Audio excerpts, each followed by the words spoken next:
Continuando o que a gente parou semana passada, a gente ainda está no prólogo da epístola, então a introdução da epístola. A necessidade de falar sobre o que nós trataremos hoje naquele período é porque os judeus pós-exílicos, principalmente, então aqueles que foram para a Babilônia, voltaram da Babilônia, e as gerações posteriores a isso começaram a colocar muita fé em práticas antigas, e também em anjos. Então, uma característica peculiar do judaísmo pós-exílico é a fé em anjos. E por isso que o autor aos Hebreus trata da superioridade de Cristo sobre os anjos também. A gente não vai falar só sobre isso hoje, mas como já fala um pouquinho, já começa a introduzir o assunto, então a gente vai tratar disso um pouquinho, só um pouquinho hoje. Semana que vem é a aula mais completa sobre a superioridade sobre os anjos. Mas, para os irmãos ficarem bem cientes, por que a necessidade do autor aos Hebreus falar de anjo? A gente não lê no Antigo Testamento esse amor todo por anjos. Por que ele falou dos anjos?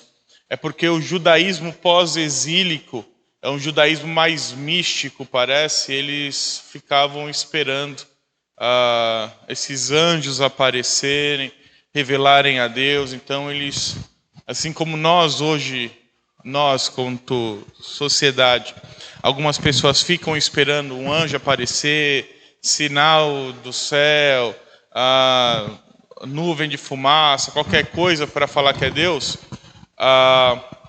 Isso não é novo debaixo do sol. Os judeus faziam a mesma coisa e eles lá tinham seus misticismos também.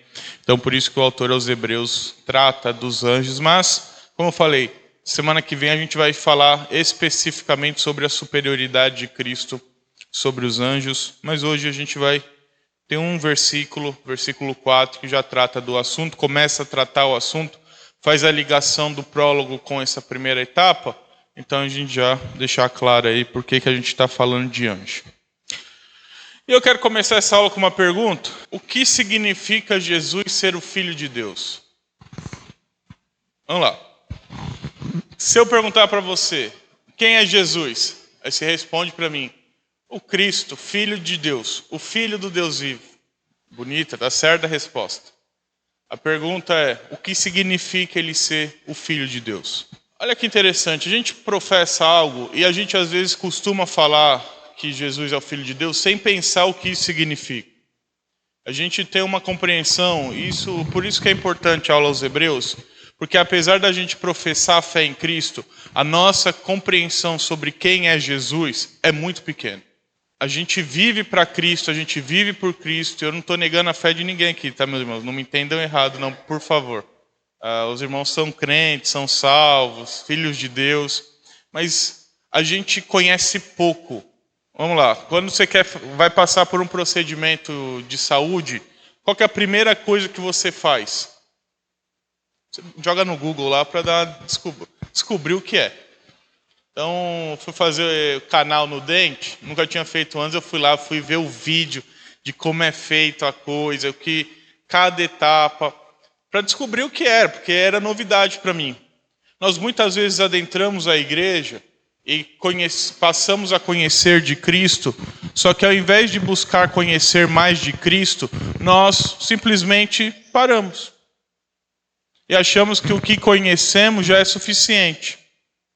Só que um ser infinito em glória, em perfeições, que é o próprio Deus encarnado, a gente conhece pouco e busca conhecer menos ainda. Então, por isso que muitas vezes a gente vê a gente tendo discussões conosco sobre se tal coisa é certa ou errada. Se eu devo agir assim ou assado. Por quê? Porque eu conheço pouco de Cristo, que é o modelo da minha vida. Quanto mais eu conheço, mais as coisas ficam claras. Então, eu tenho que agir assim ou assim, ou assado. Assado porque Jesus faria assim. Então, conhecer a Cristo é fundamental. E conhecer o Filho de Deus é fundamental também para a nossa fé. Por isso, hoje nós trabalharemos aí o final do versículo 2 até o versículo 4, falando sobre o Filho de Deus. Talvez seja esse o tema da aula. Jesus é o Filho de Deus, trabalhando aspectos do que significa ser o Filho de Deus. Então, os irmãos destacaram pontos que de fato são verdadeiros, só que não é só isso. O fato de Jesus ser o Filho de Deus significa muito mais do que ele ser só não, entendo o que eu estou falando. De ser Deus, Salvador, glorioso, tem mais coisa além do que tudo isso, tá bom? Oi? Criador, então tudo isso são aspectos dele ser o Filho de Deus. Diz assim, a Bíblia, você pode abrir sua Bíblia em Hebreus também, diz assim, só a segunda parte do versículo 2 já, tá? A quem constituiu herdeiro de todas as coisas, pelo qual também fez o universo, ele que é o resplendor da glória e a expressão exata do seu ser, sustentando todas as coisas pela palavra do seu poder, depois de ter feito a purificação dos pecados, assentou-se à direita da majestade, nas alturas, tendo se tornado tão superior aos anjos, quanto herdou mais excelente nome do que eles. Então, essa é a passagem que vai explicar sobre quem é o Filho de Deus. Sobre o Filho de Deus, é algo interessante a gente observar na Epístola aos Hebreus, como o autor aos Hebreus faz questão de destacar que Jesus é o Filho de Deus. Então, por exemplo, o termo Cristo na Epístola aparece 12 vezes. O termo Filho na Epístola aparece 13 vezes. E é interessante como está construído, porque a referência do huios, que é filho em grego, ele só vai até o capítulo 10 da Epístola. E até o capítulo 10 é o que a gente chama da parte, não que não tenha exortação, tá? Mas até o capítulo 10 é o que a gente chama do alicerce teológico da Epístola. E a partir do capítulo 10, as aplicações, as exortações. Como eu falei, não é que não tem exortação antes, não é que não tem aplicação antes. Você abre em Hebreus 4, o finalzinho dele, já tem uma exortação. Hebreus 2 tem uma exortação. Mas a fundamentação teológica de Hebreus vai até o capítulo 10, mais ou menos, e depois, até o capítulo 10, e depois ele começa a fazer as aplicações de tudo aquilo para a vida dos cristãos. Dito isso, o fato do termo filho só aparecer até o capítulo 10 significa o que para a gente? Isso é interessante porque toda a teologia de Hebreus vai estar fundamentada num aspecto: Jesus Cristo é o Filho de Deus. Você quer acabar com Hebreus? Você vai bater no quê? Dizer que Jesus não é o Filho de Deus, porque aí Hebreus não faz sentido. Se Jesus não é o Filho, Hebreus não faz sentido. Então o autor aos Hebreus vai deixar claro que Jesus Cristo é o Filho de Deus. A nossa teologia também e a nossa fé tem que estar alicerçada nesse aspecto do Cristo, Filho de Deus. Por isso que eu comecei a aula perguntando assim, o que significa ser o Filho de Deus? Para que a gente reflita e veja, olha, eu conheço pouco sobre o Filho de Deus. Consequentemente, se eu conheço pouco sobre o Filho, minha fé é fraca. Minha teologia é fraca. Meu conhecimento sobre Deus é pequeno e ruim. Ruim não, mas é fraco. Então vamos lá, vamos para esses elementos do que significa ser o Filho de Deus. E a primeira coisa que o autor aos Hebreus vai dizer é que o fato de Jesus ser o Filho significa que ele é herdeiro de todas as coisas. Se a gente voltar na passagem, diz lá, a quem constituiu herdeiro de todas as coisas. A pergunta é, herdeiro do quê? Aí você vai responder, de todas as coisas. Então é interessante porque o que responde isso é o Salmo 2, versículo 8. Eu pedi para alguém abrir, por favor, e ler para a gente. E é interessante, mais uma vez, a gente falou isso na aula de contextualização. Eu sei que às vezes a aula de contexto é chato, mas é importante para a gente entender momentos como esse. Hebreus trata o Filho fundamentado no Antigo Testamento. Hebreus vai explicar que Jesus Cristo é o Filho de Deus, não fundamentado em coisas aleatórias, mas no que o Antigo Testamento, fazendo teologia do Antigo Testamento. Então ele faz uma teologia bíblica do Antigo Testamento, em que a chave ali da teologia é Cristo como Filho de Deus. Então, quando ele trata de assuntos, é importante ter um conhecimento do Antigo Testamento para a gente entender melhor os assuntos que o autor aos Hebreus está explicando. Então, Salmo 2, versículo 8, diz o que? Alguém abriu? Então, o que Jesus herdou? As nações, as extremidades da terra. Isso é interessante porque há uma linha teológica que diz que até a vinda de Cristo, Satanás ele tinha domínio e controle sobre as nações, oprimindo as nações. Por isso que você não vê o evangelho sendo pregado às nações. Mas que quando Cristo vem, ele vence e herda todas as coisas. Agora o evangelho ele não se torna mais local, mas agora ele é espalhado por todas as nações, por todos os povos. E todos os povos agora são alcançados para Cristo. E ele recebe herança dele, por conta da vitória dele, receber esses povos. Então, Jesus Cristo herda os bens espirituais, Jesus Cristo herda as nações, Jesus Cristo herda tudo que Deus prometeu, reconquistando aquilo que Adão abdicou quando no Éden ele peca contra o Senhor. Quero deixar uma coisa clara aqui. O mundo não era de Satanás. O mundo nunca foi de Satanás, porque Deus é o Criador do universo. Então, Deus é o soberano sobre o mundo. A questão é que Deus dá a Adão para que ele cuide desse mundo, e Adão abdica disso quando peca. Então, o mundo fica sem esse que cuida do mundo, que vence o mundo, que recebe do mundo, ou que dá ao mundo salvação. Não, pelo contrário, o mundo recebe o quê? Consequência do pecado, destruição. E aí Cristo vem e reconquista ou vence aquilo que Adão não conseguiu vencer. E por isso que ele herda então as nações, as extremidades da terra, os bens da terra e os bens espirituais, tudo em Cristo agora, ele é o herdeiro de tudo. E significa o quê? Significa que tudo que recebemos, só recebemos por conta do Filho de Deus.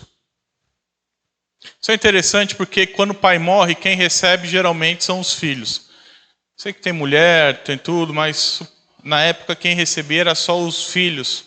E principalmente o unigênito, ou o primogênito do pai.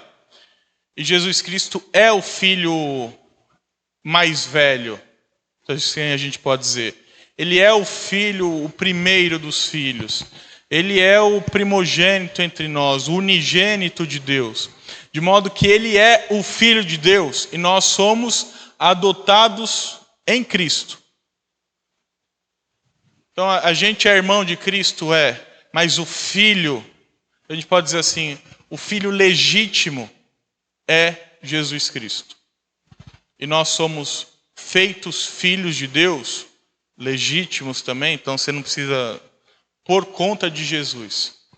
Mas o único Filho de Deus, o unigênito do Pai, que é o que João diz, é Jesus Cristo. Então ele herda todas as coisas. Ele vence e herda tudo.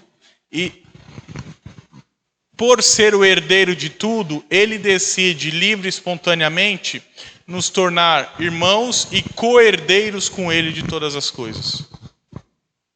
Então, por que é importante ser Jesus o Filho de Deus? Porque se Jesus não é o Filho de Deus, você não herda a vida eterna. Se Jesus não é o Filho de Deus, você não herda as bênçãos de Deus. Se Jesus não é o Filho de Deus, você não recebe o Evangelho. Se Jesus não é o Filho de Deus, você não tem garantia de vitória. Você vai perder, aliás.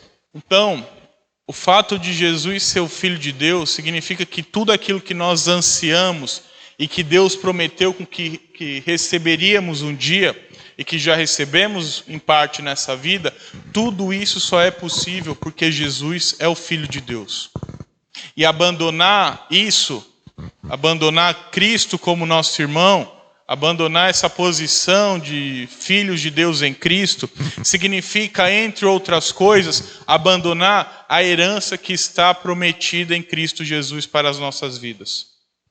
Então, se você recebe, tem o que tem de Deus, agradeça a Jesus Cristo. Porque Ele é merecedor de receber, porque Ele é o Filho de Deus.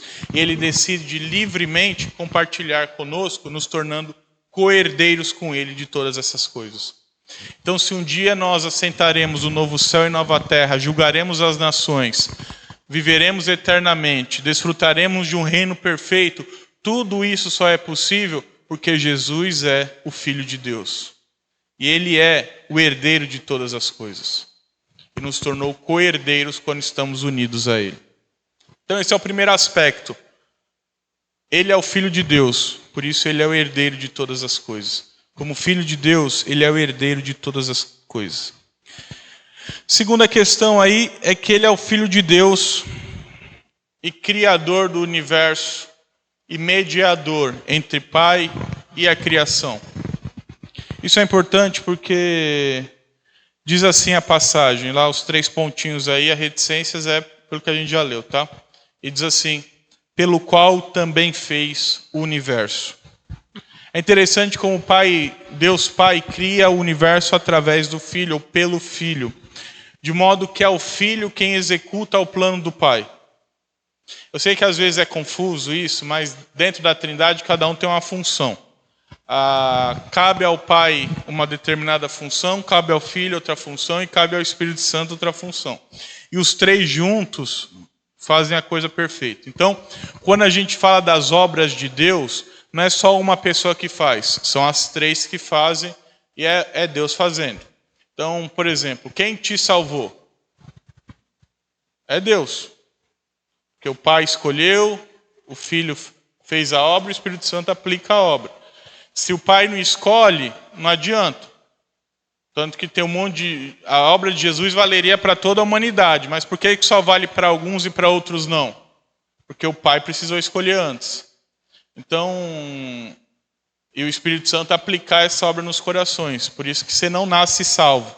Você nasce eleito, mas você vai ser salvo em algum momento da sua vida. Quando? Quando o Espírito Santo aplicar a obra de Deus e de Cristo no seu coração.